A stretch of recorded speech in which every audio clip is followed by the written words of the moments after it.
Bonsoir à tous. Une vidéo ultra courte pour terminer cette soirée. Je ne pensais pas la faire, mais je vais me lancer et improviser un petit peu. C'est une idée qui m'est venue tout à l'heure, mais qui n'est pas nouvelle du tout, que j'avais déjà plus ou moins abordée et qui a été abordée par plein d'autres avant moi. C'est une chose un peu amusante, enfin si on peut dire, c'est que le pervers narcissique, même quand il n'est pas là, il est là.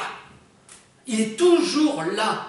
On y pense sans arrêt. Regardez nous-mêmes, on en parle sans arrêt, on a besoin d'en parler.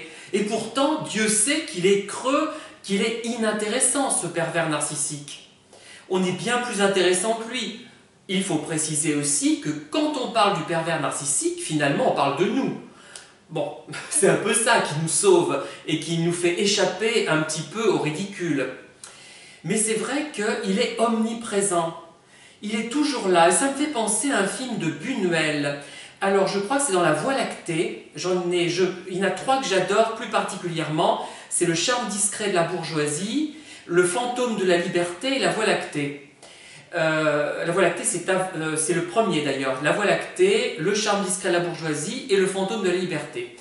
Donc, à un moment donné, on a un prêtre qui est dans un couloir et il y a deux personnes, un homme et une femme, dans une pièce, dans une chambre à coucher.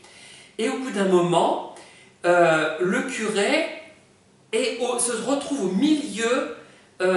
Si mes souvenirs sont bons, vous me le direz, hein, si vous connaissez le film, je l'ai vu quelques fois, mais il y a longtemps, au milieu des deux amants, dans la pièce. Il est passé dans cette pièce, il est omniprésent, il s'infiltre partout, on ne peut pas s'en débarrasser.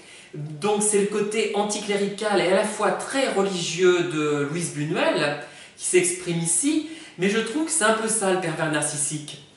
Il n'est pas là souvent, on n'en parle pas forcément, comment dire, quand il est là. Il est là, mettons, allez, je dis n'importe quoi, dans une entreprise ou dans une association, il peut être là une fois par semaine, pendant 1 heure, mais tout le reste du temps, les gens parlent de lui, enfin les gens, ceux qui l'ont identifié, c'est fascinant.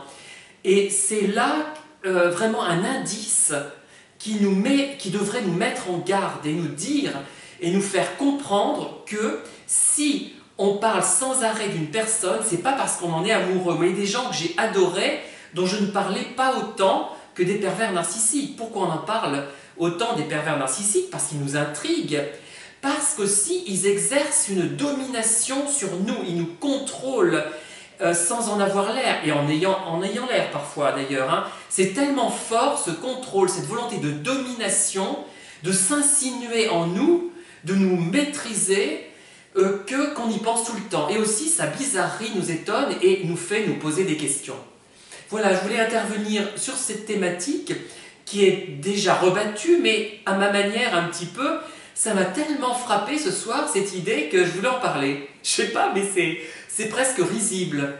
De parler de vide, c'est comme si on parlait d'un mur peint en blanc qui n'a aucun intérêt. Alors qu'il y a plein de choses passionnantes dans notre vie et dont on ne parle pas. C'est terrible, hein? Heureusement, je le redis, quand on parle du pervers, finalement, on parle de nous, puisque c'est par rapport à nous qu'il existe. Il n'existe pas en tant que tel. Hein. Ça fait penser d'ailleurs au roman de Stephen King. À un moment donné, les gamins, il y a un des gamins qui s'intéresse à l'ornithologie, si mes souvenirs sont bons, et il cite des noms d'oiseaux, des choses qui existent pour faire disparaître le clown maléfique. Parce qu'il n'existe pas, il existe à partir du moment où on lui donne du crédit. C'est ça. Ils n'existent, ces pervers, qu'à partir du moment où on leur donne du crédit. Sinon, très vite, ils peuvent ne plus exister, ils ne sont rien. Voilà, bonne soirée et à bientôt.